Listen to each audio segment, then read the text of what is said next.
भैया बहनों, आज हम मैथिली शरण गुप्त की जीवन परिचय के बारे में चर्चा करेंगे। मैथिली शरण गुप्त जो है हमारे राष्ट्र कवि हैं। तो आज जो है हम पहले इनके जन्म के बारे में चर्चा कर रहे हैं। तो राष्ट्र कवि मैथिली शरण गुप्त का जन्म झांसी जिले के चिर गांव नामक स्थान पर 1886 ईस्वी में हुआ था। इनके पिता सेठ रामचरण गुप्त हिंदी साहित्य से विशेष प्रेम था करते थे और वे स्वयं हिंदी के अच्छे कवि भी थे। गुप्त जी पर अपने पिता का पूर्ण प्रभाव पड़ा। बाल्यावस्था में ही एक छपैये की रचना करके इन्होंने अपने पिता को चकित कर दिया। प्रारंभिक शिक्षा घर पर ही विधिवत ग्रहण करने के बाद इन्हें अंग्रेजी पढ़ने के लिए झांसी भेजा गया।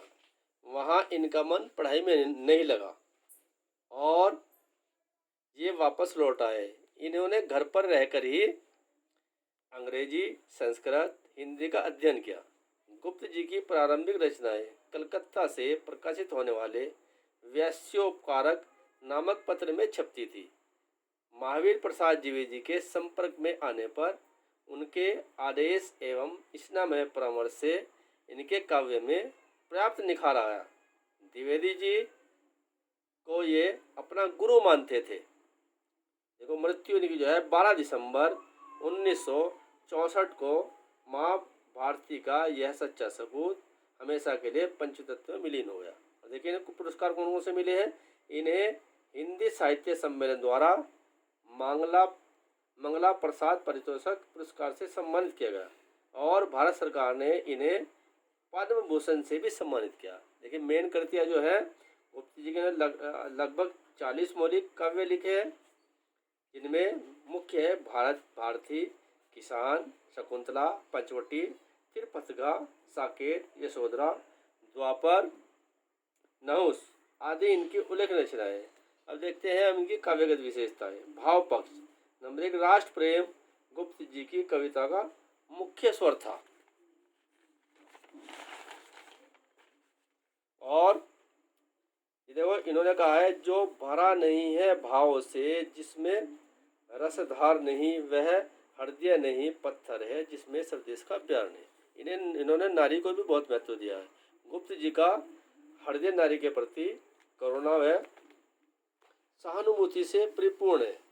ये भारतीय संस्कृति के उन्नायक थे और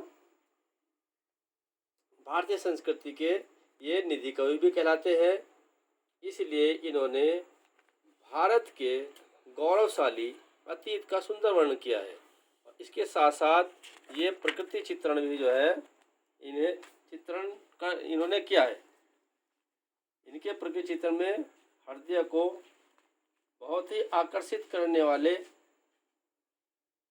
चित्र इन्होंने अपने लेखनी से लिखे हैं और इनमें प्रकृति के चित्रण बहुत ही सरसता से जो है उसका वर्णन किया है।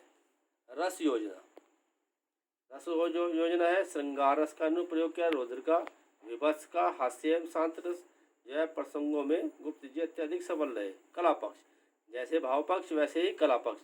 कला पक्ष के अंदर आता है भाषा। खड़ी बोली को साहित्य रूप देने में गुप्त जी का महान योगदान रहा है।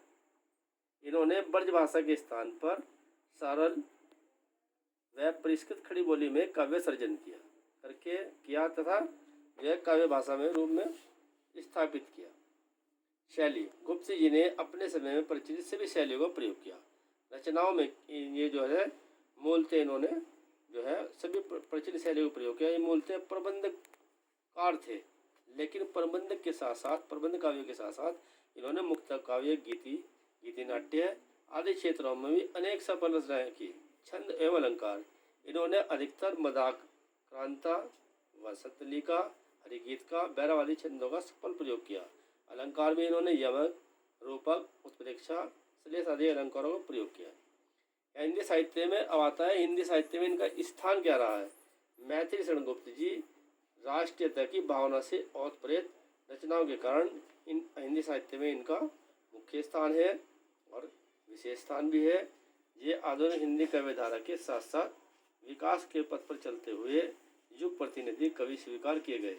इन्होंने हिंदी काव्य राष्ट्र भावों की पुनीत गंगा को बहाने का श्रेय गुप्त जी को है। अतः राष्ट्रीय भावनाओं को भरकर उसमें जन जागृति लाने वाले सच्चे राष्ट्र कवि हैं। इनका काव्य हिंदी साहित्य में जो है अमर है और इनका काव्य जो है हिंदी साहित्य की अमूल्य निधि भी कहा जा सकता है। अतः हम कह सकते हैं कि मैथिली शरण गुप्त जी सच्चे अर्थों में एक राष्ट्र कवि थे और जिनकी रचनाओं में जो है हमें देखने को भी मिलता है। धन्यवाद। अभी ये जो है आप पे समझाई गई है मैथिली शरण गुप्त की जीवनी। आगे जो है इसको लिख के भी भेज दिया जाएगा। धन्यवाद।